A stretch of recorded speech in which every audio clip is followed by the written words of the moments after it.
Hello everyone, welcome to my channel. अगर आप class 10th में पढ़ते हैं या 9th से 10th में आए हैं तो यह वीडियो आपके लिए बहुत ही ज़रूरी है। और इस वीडियो में हम चैप्टर 1 ज्योग्राफी का रिसोर्सेज एंड डेवलपमेंट के बारे में पढ़ने के लिए जा रहे हैं, जो कि एग्ज़ाम के पर्सपेक्टिव से बहुत ही इम्पोर्टेंट है। तो लेट्स स्टार्ट। रिसोर्सेज क्या होता है? What is resources? Everything available in our environment which can be used to satisfy our need, provided and it is technologically accessible, economical, feasible and culturally acceptable। यानी कि हमारे environment में जो कुछ भी है जो हमारे नीड को पूरा करता है और टेक्नोलॉजिकली एक्सेसिबल, इकोनॉमिकली फिजिबल और हमारे लिए एक्सेप्टेबल होना चाहिए, कल्चरली हमारे लिए फ़िट होना चाहिए, उसी को हम रिसोर्सेज बोलते हैं। क्लासिफिकेशन ऑफ रिसोर्सेज, तो on the basis of origin की अगर बेसिस पर देखें तो दो तरह के होते हैं। एक होते हैं बायोटिक रिसोर्सेज, एक होते हैं एबायोटिक रिसोर्सेज। तो बायोटिक रिसोर्सेज क्या होता है, एबायोटिक रिसोर्सेज क्या होता है? तो the resources which are obtained from biosphere and contain life are called biotic resources. वो रिसोर्सेज जो कि बायोस्फीयर से प्राप्त होता है और जिसमें लाइफ कंटेन होता है उसको बोलते हैं बायोटिक रिसोर्सेज। जैसे कि हो गया human beings, fishes, plants, animals, ये सब क्या है, जिसमें जीवन है, जिसमें लाइफ है, वो सब क्या है, बायोटिक रिसोर्सेज। दूसरा है एबायोटिक रिसोर्सेज, वो रिसोर्सेज जो कि नॉन लिविंग थिंग से बना हो और उसमें लाइफ कंटेन ना करे, जैसे कि ये वाला which do not contain life. Example में soil, rocks, metal, water and minerals. तो ये क्या हो गया, एबायोटिक रिसोर्सेज। दूसरा आता है on the on on the on the basis of exhaustibility, renewable resources and non renewable resources. Renewable resources वो रिसोर्सेज है जो कि इसको रिन्यूड किया जा सकता है और रिप्रोड्यूस किया जा सकता है by physical and chemical and mechanical process के द्वारा। एग्जाम्पल में solar energy, wind energy, geothermal energy, hydro energy. दूसरा है non renewable energy, non renewable, तो वो रिसोर्सेज जिसको रिन्यूड नहीं किया जा सकता है, रिप्रोड्यूस्ड नहीं किया जा सकता इमीडिएटली, अगर एक बार वो एग्जस्टेड हो जाए, they take millions of time to formation. तो ये मिलियंस ऑफ ईयर्स ले लेता है बनने में इसको हज़ारों साल लग जाते हैं। इसीलिए नॉन रिन्यूएबल रिसोर्सेज ये बहुत ही प्रीशियस होता है। जैसे coal, petroleum, natural gas, metal and nuclear, ये सब क्या है, नॉन रिन्यूएबल रिसोर्सेज है। एक बार ख़त्म हो जाएगा तो बनने में इसको बहुत टाइम लगता है। तीसरा है on the basis of ownership. Ownership के आधार पर क्या होता है, एक होता है इंडिविजुअल रिसोर्सेज, एक होता है कम्युनिटी रिसोर्सेज, एक होता है नेशनल रिसोर्सेज, एक होता है इंटरनेशनल रिसोर्सेज। इंडिविजुअल रिसोर्सेज क्या होता है, the resources that are owned privately by individuals. वो रिसोर्सेज जो कि प्राइवेटली होता है और इंडिविजुअल्स के द्वारा ऑन्ड किए जाते हैं, यानी उसका मालिक वो होता है। Example plot, field, car, house, pen, ये सब क्या है, इंडिविजुअल रिसोर्सेज है। अगर मेरे पास फ़ोन है तो इसका मालिक मैं हूँ। ये मेरे पास ये मेरा नोटबुक है, इसका मालिक मैं हूँ, यानी कि मैं इसको ऑन करता हूँ, तो वही हो गया इंडिविजुअल रिसोर्सेज। ठीक है। दूसरा है कम्युनिटी रिसोर्सेज, तो the resources which owned by community और सोसाइटी, यानी कि वो रिसोर्सेज जो कम्युनिटी और सोसाइटी के द्वारा जो ऑन किए जाते हैं उसी को बोलते हैं कम्युनिटी रिसोर्सेज। जैसे पब्लिक पार्क्स हो गया, पिकनिक स्पॉट्स हो गया, प्लेग्राउंड हो गया, पॉन्ड्स हो गया, ये सब क्या है, पब्लिक है। वहाँ पर हर लोग उस चीज़ का हर लोग यूज कर सकते हैं, उसमें कोई किसी के लिए स्पेसिफिक नहीं है कि हाँ इसके लिए ज़रूरी है, जिसका भी मन करेगा वो उसमें यूज कर सकता है। तीसरा है national resources, all the resources which are under the control of state and union government. National resources वो रिसोर्सेज होता है जो कि कंट्रोल ऑफ स्टेट के कंट्रोल के अंदर में होता है एंड इंडियन गवर्नमेंट के कंट्रोल में होता है। जैसे कि मिनरल्स हो गया, वाटर रिसोर्सेज हो गया, फॉरेस्ट हो गया, वाइल्ड लाइफ हो गया, ये सब क्या है, नेशनल रिसोर्सेज है, यानी कि इसका कंट्रोल सीधे गवर्नमेंट के हाथों में होती है। हाँ, स्टेट गवर्नमेंट और इंडियन गवर्नमेंट के हाथों में होती है।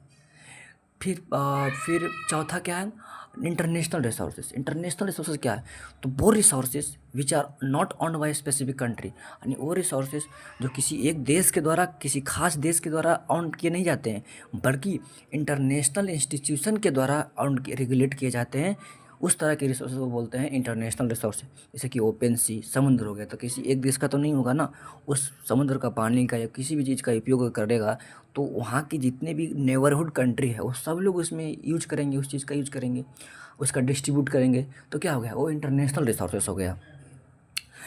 पाँचवा है on the basis of development, development के आधार पर, डेवलपमेंट के आधार पर potential resources, develop resources, stock resources और reserve resources.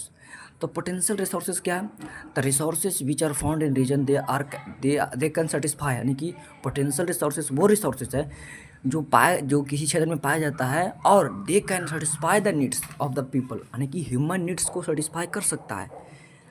But their utilization has not been started because technology is so expensive, क्योंकि टेक्नोलॉजी जो है बहुत ज़्यादा एक्सपेंसिव होने के कारण, एग्जाम्पल गुजरात, राजस्थान है potential for solar and wind energy. Gujarat हो गया, राजस्थान हो गया, इसके पास पोटेंशियल होता है सोलर एंड विंड एनर्जी को देने के लिए, हाँ, लेकिन नहीं किया जा रहा है क्योंकि टेक्नोलॉजी इज एक्सपेंसिव।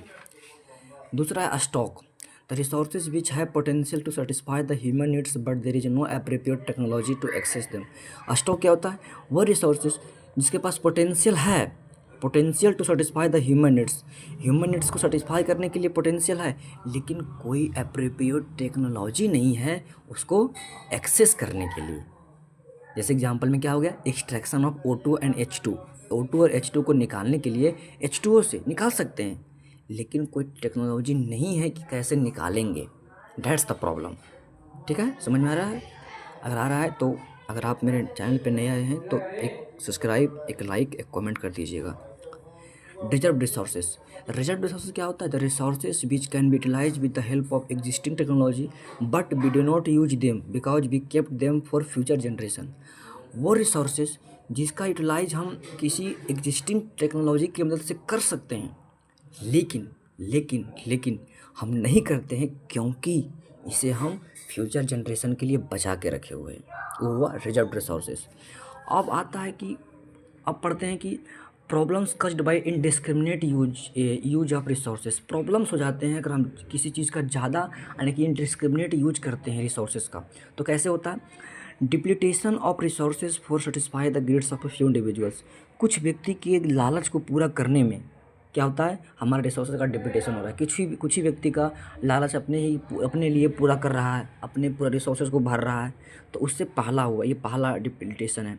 दूसरा कि एक्युमुलेशन ऑफ रिसोर्सेज का एक्युमुलेशन कुछ व्यक्ति के हाथों में चला जाता है, कुछ ही व्यक्तियों के हाथों में, जिससे क्या होता है जो गरीब रहता है वो गरीब हो जाता है और जो बड़ा है वो बड़ा बन जाता है। यानी कि हमारा सोसाइटी दो भागों में बढ़ जाता है, रिच सेगमेंट और पुअर सेगमेंट। इससे तीसरा जो प्रॉब्लम है वो है indiscriminate exploitation of resources has lead to global ecological crisis. Indiscriminate exploitation of resources का इनडिस्क्रिमिनेट एक्सप्लॉयटेशन होता है, जिससे क्या होता है ग्लोबल के लेवल में इकोलॉजिकल क्राइसिस हो जाते हैं। जैसे कि ग्लोबल वार्मिंग आ जाता है, ओजोन लेयर डिप्लीटेशन हो जाता है, पोल्यूशन हो जाता है, लैंड डिग्रेडेशन हो जाता है। तो ये हमने पढ़ लिया कि प्रॉब्लम क्या क्या होते हैं जब हम रिसोर्सेज को इनडिस्क्रिमिनेट रूप में यूज करते हैं। अब है सस्टेनेबल डेवलपमेंट। भाई अभी तो हम इस चीज़ से बचेंगे कैसे? सस्टेनेबल डेवलपमेंट क्या होता है? तो sustainable development in which the resources should be use in such way, यानी कि रिसोर्सेज को यूज उस तरीके से किया जाना चाहिए जिससे हमारा इन्वायरमेंट डैमेज ना हो और फ्यूचर जनरेशन भी कंप्रोमाइज नहीं होना चाहिए, यानी फ्यूचर जनरेशन भी संरक्षित रहे और हमारा प्रेजेंट इन्वायरमेंट भी डैमेज ना होना चाहिए। That is called sustainable development. अब रिसोर्स प्लानिंग क्या होता है? 3 स्टेप्स फॉर प्लानिंग। इसका 3 स्टेप होता है प्लानिंग करने के लिए। पहला identification and inventory of resources. पहले हम पता करते हैं कि रिसोर्सेज है कहाँ। कैसे पता करते हैं? मैपिंग करके, सर्वेइंग करके, चेकिंग करके, मेजरमेंट करके। अगर हम पता कर लिए कि कहाँ रिसोर्सेज है, दूसरा होता है कि उसको कैसे प्लान करके इवॉल्व करेंगे। Evolving A plan structure of bye technology की मदद से करेंगे। स्किल्ड ग्रुप्स ऑफ पीपल को लाएंगे, इंस्टीट्यूशन को लाएंगे, जिससे क्या करेंगे? जिससे हम एक प्लान को स्ट्रक्चर कर पाएँ ताकि हम उस रिसोर्सेज को निकाल पाएँ। तीसरा है कि जो रिसोर्सेज को निकालेंगे, matching the resources with overall development. जो रिसोर्सेज को निकालेंगे उस रिसोर्सेज हमारा डेवलपमेंट के साथ मैच करना चाहिए, तो ये तीसरा हो गया।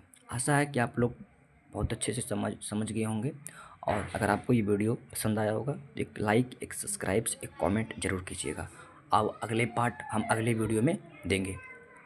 धन्यवाद।